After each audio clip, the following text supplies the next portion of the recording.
اور اے پیغمبر، ان کے سامنے آدم کے 2 بیٹوں کا واقعہ ٹھیک ٹھیک پڑھ کر سناؤ۔ جب دونوں نے ایک ایک قربانی پیش کی تھی اور ان میں سے ایک کی قربانی قبول ہو گئی اور دوسرے کی قبول نہ ہوئی، اس دوسرے نے پہلے سے کہا کہ میں تجھے قتل کر ڈالوں گا۔ پہلے نے کہا کہ اللہ تو ان لوگوں سے قربانی قبول کرتا ہے جو متقی ہوں۔ اگر تم نے مجھے قتل کرنے کو اپنا ہاتھ بڑھایا تب بھی میں تمہیں قتل کرنے کو اپنا ہاتھ نہیں بڑھاؤں گا۔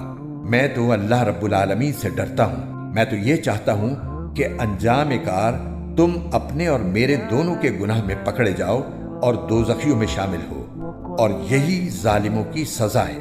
آخر کار اس کے نفس نے اس کو اپنے بھائی کے قتل پر آمادہ کر لیا، چنانچہ اس نے اپنے بھائی کو قتل کر ڈالا اور نامرادوں میں شامل ہو گیا۔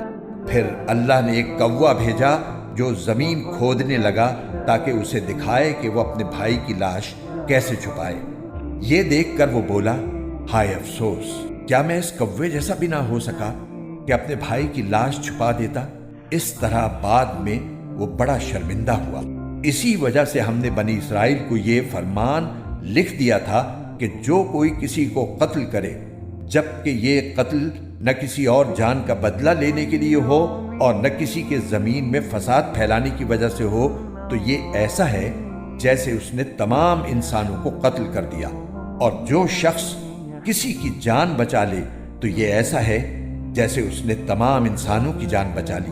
اور واقعہ یہ ہے کہ ہمارے پیغمبر ان کے پاس کھلی کھلی ہدایات لے کر آئے، مگر اس کے بعد بھی ان میں سے بہت سے لوگ زمین میں زیادتیاں ہی کرتے رہے ہیں۔ جو لوگ اللہ اور اس کے رسول سے لڑائی کرتے اور زمین میں فساد مچاتے پھرتے ہیں، ان کی سزا یہی ہے کہ انہیں قتل کر دیا جائے یا سولی پر چڑھا دیا جائے، یا ان کے ہاتھ پاؤں مخالف سمتوں سے کاٹ ڈالے جائیں، یا انہیں زمین سے دور کر دیا جائے۔ یہ تو دنیا میں ان کی رسوائی ہے، اور آخرت میں ان کے لیے زبردست عذاب ہے۔ ہاں، وہ لوگ اس سے مستثنی ہیں جو تمہارے ان کو قابو میں لانے سے پہلے ہی توبہ کر لیں۔